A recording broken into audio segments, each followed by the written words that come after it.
स्वार्थी यानी कि स्वयं का अर्थ। जो इंसान स्वयं का अर्थ जानना चाहता है, जो खुद को समझना चाहता है, क्या वो इंसान आपकी नज़र में गलत है? हम जब भी किसी को स्वार्थी कहते हैं तो उसका मतलब तो यही होता है कि वो आदमी स्वयं का अर्थ समझना चाहता है। तो फिर वो गलत कैसे हुआ? स्वार्थी शब्द दुनिया की नज़र में, समाज की नज़र में एक अलग ही नज़रिए से समझा जाता है। अक्सर हम अपने आसपास ऐसे बहुत से लोगों को देखते हैं जो स्वभाव से बहुत अच्छे प्रतीत होते हैं, यानी कि सब लोगों की मदद करते हैं, सबसे अच्छा व्यवहार रखते हैं। लेकिन इसके साथ हमने ये भी देखा होगा कि ऐसे लोग जो स्वभाव के अच्छे होते हैं, दूसरों की मदद करते हैं, वो दुखी भी ज्यादा रहते हैं, और जो लोग स्वार्थी होते हैं वो फलते फूलते चले जाते हैं। तो ऐसे में परमात्मा की सत्ता पर उंगली उठना निश्चित है। लेकिन अगर ये सत्य है तो हमें कौन सा मार्ग अपनाना चाहिए? क्या हम भी दूसरों के जैसे बन जाएं? पता नहीं आप में से कितने लोग ये मानते हैं कि अच्छे लोग जीवन में बहुत दुखी रहते हैं, लेकिन इसके पीछे का सत्य क्या है? अगर हम इसके पीछे का सत्य नहीं जानेंगे, नहीं पहचानेंगे, तो कहीं ना कहीं हमारा अवचेतन मन भी बुराई की तरफ झुक जाएगा। इसीलिए अपने मन में ऐसे विचार पनपने से पहले इस बात की पूरी सच्चाई, पूरा निष्कर्ष निकाल लें, ताकि भविष्य में आपको अपने अच्छे होने पे पश्चाताप ना हो, दुख ना हो। आज की जो बोध कहानी मैं आपको सुनाने वाला हूँ, उसमें आपको 5 ऐसे तरीके पता चलेंगे जिसके माध्यम से अगर आप कर्म करते हैं तो आप अच्छे कर्म भी कर पाएंगे और दुखी भी नहीं होंगे। इससे पहले कि आप इस कहानी में खो जाएं, इस चैनल को सब्सक्राइब जरूर कर लें। तो चलिए कहानी शुरू करते हैं। एक गांव में आनंद नाम का एक युवक रहता था। उसका भरा पूरा परिवार था। उसके 2 बच्चे थे, उसकी पत्नी थी, लेकिन उसके माता पिता इस दुनिया से चल बसे थे। इसीलिए पूरे परिवार की जिम्मेदारी उसी के कंधों पर थी। बच्चे अपनी पढ़ाई करते थे और उसकी पत्नी अपने घर गृहस्थी के कामों के साथ गाय, भैंस, बकरी इत्यादि का दूध बेच बेच कर अपना घर चलाते थे। और आनंद पहाड़ में पत्थर तोड़ने का काम करता था। बहुत ही मेहनत भरा काम था। पूरे दिन काम करता तो रात को थक कर घर पर वापस लौटता। लेकिन इतनी मेहनत करने के बाद भी अगर आनंद को गांव का कोई भी आदमी मदद के लिए बुलाता तो आनंद कभी भी मना नहीं करता था। उसके जीवन का एक ही सिद्धांत था कि अगर मैं दूसरों की मदद करूंगा तो परमात्मा मेरा साथ देंगे, परमात्मा मेरे साथ कुछ बुरा नहीं होने देंगे। आनंद अपने इस सिद्धांत का पालन बहुत ही कड़ाई के साथ करता था। वो इस सिद्धांत पर इतना विश्वास करता था कि अगर कोई बाहर का आदमी उससे मदद मांग ले तो वो अपने घर का काम भी अधूरा छोड़कर उस आदमी की मदद करने के लिए पहुंच जाता था। जिस वजह से उसकी पत्नी बहुत परेशान रहती थी। वो अक्सर आनंद को समझाने की कोशिश करती थी कि सबसे पहले अपना काम करो, अपने परिवार को देखो। 2 बच्चे हैं हमारे और फिर भी तुम दूसरों के काम करने में लगे रहते हो। अरे अपने घर को तो संभाल लो, अपना घर संभल नहीं रहा, दूसरों की मदद करने चले हैं। और जब ऐसी ऐसी बातें आनंद के कानों में पड़ती तो उसके हृदय में कांटा सा चुभने लगता था और उन दोनों में लड़ाई झगड़ा शुरू हो जाता था। अक्सर उनके लड़ाई झगड़े का यही सबसे बड़ा कारण होता था। लेकिन ना तो आनंद अपने आप को बदल पाया और ना ही उसकी पत्नी ने उसको समझाना कभी बंद किया। इसी वजह से आए दिन उनके घर में कलेश होता रहता था। जहां तक उस गांव वालों की बात थी तो वो आनंद के स्वभाव को जानते थे और वो जानबूझकर जो काम आसान भी होता था, जो उनके सामर्थ्य में भी होता था, उस काम के लिए भी वो आनंद को बुलाते थे ताकि उन्हें कम मेहनत करनी पड़े। कहने का अर्थ ये है कि गांव वाले आनंद की इस भलमनसाहत का फायदा उठाते थे, लाभ उठाते थे और सब पीछे से उसका मजाक उड़ाते थे, उसे बेवकूफ कहते थे। ऐसे ही समय बीतता रहा और एक दिन आनंद की पत्नी बहुत ज्यादा बीमार पड़ गई। आनंद से जो कुछ भी सेवा हो सकती थी उसने वो सब अपनी पत्नी के लिए किया। उसने गांव के वैद्य को बुलाकर अपनी पत्नी की जांच करवाई, लेकिन ये रोग उस वैद्य की पकड़ के बाहर था। इसीलिए उस वैद्य ने कहा कि तुम अपनी पत्नी को नगर में जाकर किसी बड़े वैद्य को दिखाओ तो तुम्हारी पत्नी की जान बच सकती है। जल्द से जल्द नगर पहुंचने की व्यवस्था करो, नहीं तो तुम्हारी पत्नी के प्राण संकट में हो जाएंगे। ये सुनकर आनंद के पैरों तले जमीन फिसल गई। उसने ये नहीं सोचा था कि उसकी पत्नी के प्राण संकट में हैं। वो सोच रहा था कि कोई साधारण सा रोग होगा जिसका इलाज हो जाएगा। लेकिन जब उसने वैद्य की ये बात सुनी तो वो घबरा गया। अब पत्नी को नगर तक कैसे लेकर जाए, क्योंकि उसके पास इतना धन नहीं था कि वो अपनी पत्नी के लिए एक घोड़ा गाड़ी करके उसमें अपनी पत्नी को लिटाकर नगर में ले जा सके। उसकी पत्नी की हालत बिल्कुल चलने की भी नहीं थी, इसीलिए उसे नगर पहुंचाने के लिए किसी घोड़ा गाड़ी की जरूरत थी। संयोग से उसके पड़ोसी धन्नू के पास एक घोड़ा गाड़ी थी। वो अक्सर व्यापार के लिए अपनी घोड़ा गाड़ी नगर में लेकर जाया करता था। इसीलिए आनंद के मन में विचार आया कि मैं धन्नू की घोड़ा गाड़ी ले सकता हूँ। मैं धन्नू की इतनी मदद करता हूँ, कभी उसके काम को नहीं टालता, तो वो तो मेरे काम को कभी मना ही नहीं कर सकता। और यही सोचकर वो घोड़ा गाड़ी लेने के लिए धन्नू के पास पहुंच जाता है। लेकिन धन्नू बहुत ही चालाक इंसान था। वो बिना किराए के अपनी घोड़ा गाड़ी अपने सगे संबंधियों के लिए भी नहीं ले जाता था। तो आनंद की तो दूर की बात रही। जब आनंद ने उससे घोड़ा गाड़ी के बारे में पूछा तो उसने ये कहकर उसका ये काम टाल दिया कि मेरे घोड़े बहुत ज्यादा बीमार हैं, वो शायद बच भी मुश्किल से पाएंगे। 5 दिनों से वो कुछ नहीं खा रहे, तो ऐसे में बेचारा घोड़ा गाड़ी लेकर कहाँ नगर तक पहुंच पाएगा। हाँ, अगर तुम कुछ धन की व्यवस्था कर सकते हो तो मैं अपने एक मित्र की घोड़ा गाड़ी तुम्हारे लिए मंगवा सकता हूँ। ये सुनकर आनंद परेशान और चिंतित हो गया, क्योंकि उसके पास धन तो था ही नहीं। इसका मतलब उसकी पत्नी बड़े नगर में वैद्य के पास इलाज के लिए पहुंच ही नहीं पाएगी। उलझन भरे हुए विचार लिए हुए जब आनंद वापस आ रहा था तो उसने एक दिल को झंझोड़ देने वाला दृश्य देखा। उसने देखा कि धन्नू के घोड़े, जो धन्नू के अनुसार बीमार थे और कुछ खा भी नहीं रहे थे, वही घोड़े गांव का ही एक युवक उसकी बाड़ से खोलकर बाहर ला रहा था और गाड़ी में उसको जोत रहा था। ये देखकर पहले तो आनंद को कुछ समझ में नहीं आया। उसके बाद जब आनंद ने उस युवक से पूछा तो उसने बताया कि धन्नू ने ये घोड़ा गाड़ी उसे किराए पर दी है। ये सुनकर आनंद का दिल टूट गया। उसने कभी सपने में भी नहीं सोचा था कि उसका सबसे अच्छा मित्र धन्नू उसके साथ ऐसा कर सकता है। हालांकि ये इस बात पर दुखी होने का वक्त नहीं था, इसीलिए आनंद वहां से जल्दी से लौट जाता है और गांव के ही एक सेठ के पास जाकर कुछ धन उधार लेकर धन्नू को दे देता है। धन्नू अपने मित्र की घोड़ा गाड़ी मंगवा देता है, जिसके बाद वो अपनी पत्नी को वैद्य के पास नगर में ले जाता है। जब उसकी पत्नी का इलाज चल रहा था तो आनंद यही सोच रहा था कि एक वो दिन था जब धन्नू की बेटी बीमार हो गई थी और धन्नू यहाँ पर नहीं था, तो मैं पूरी रात वैद्य जी के पास उसके लिए बैठा रहा था, उसकी देख रेख की थी, उसकी सेवा की थी।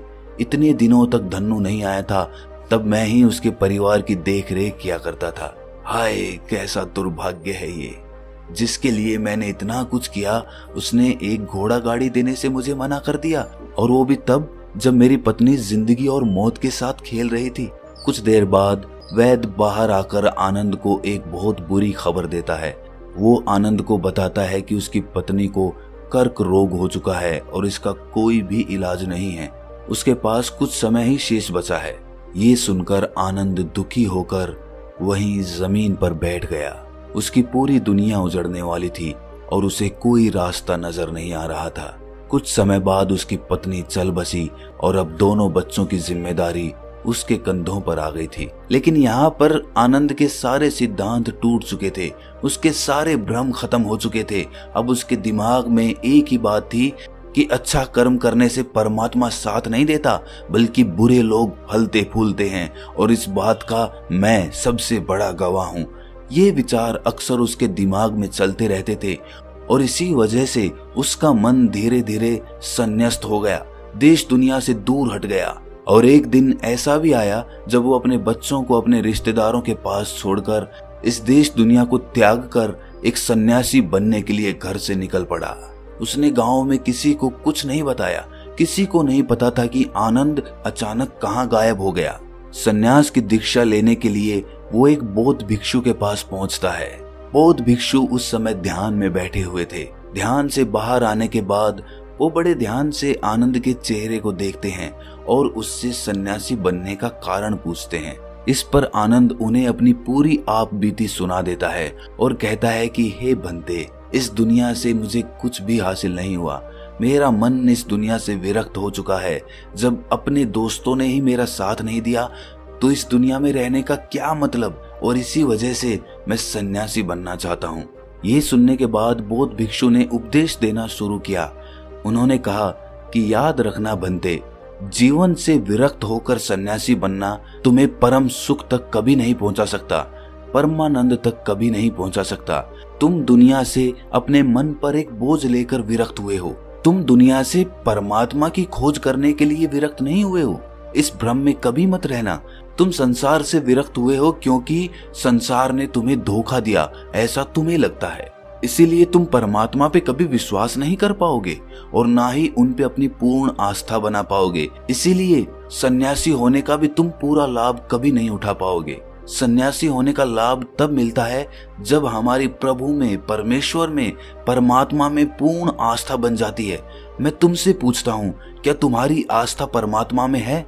ये सुनकर आनंद कहता है कि हे बंते, मैं तो दुनिया देख कर आया हूँ कि जो बुरे कर्म करता है वो फलता फूलता है, और जो अच्छा काम करता है उसे प्रभु कुछ भी नहीं देता, परमात्मा उसे दुख ही दुख देता है। इसीलिए मैं परमात्मा पे अपनी पूर्ण आस्था कैसे बना सकता हूँ? ये सुनकर उस बौद्ध भिक्षु ने कहा कि यही तो मैं तुम्हें समझाना चाहता हूँ कि तुम पूरी ऊर्जा अपनी सन्यासी जीवन में लगाओ और उसके बाद भी तुम्हें फल प्राप्त ना हो तो तुम्हें कैसा लगेगा। इसीलिए किसी की भी मदद करने के मैं 5 सिद्धांत तुम्हें बताता हूँ। ये 5 सिद्धांत समझकर संसार में वापस लौट जाओ और संसार में एक ग्रस्त जीवन जियो। उसके बाद ही सन्यासी जीवन का उदय होता है, जब हम अपने ग्रस्त जीवन को पूर्ण रूप से समझ लेते हैं और अपनी जिम्मेदारियों का निर्वाह कर देते हैं। ये कहकर बौद्ध भिक्षु ने कहना शुरू किया कि जब भी तुम किसी की सहायता करते हो, किसी की मदद करते हो, तो उसमें सबसे पहली बात, सबसे पहला सिद्धांत जो ध्यान में रखने का होता है वो होता है कि किसी की मदद करते वक्त, किसी की सहायता करते वक्त कभी भी उससे उम्मीद मत रखना।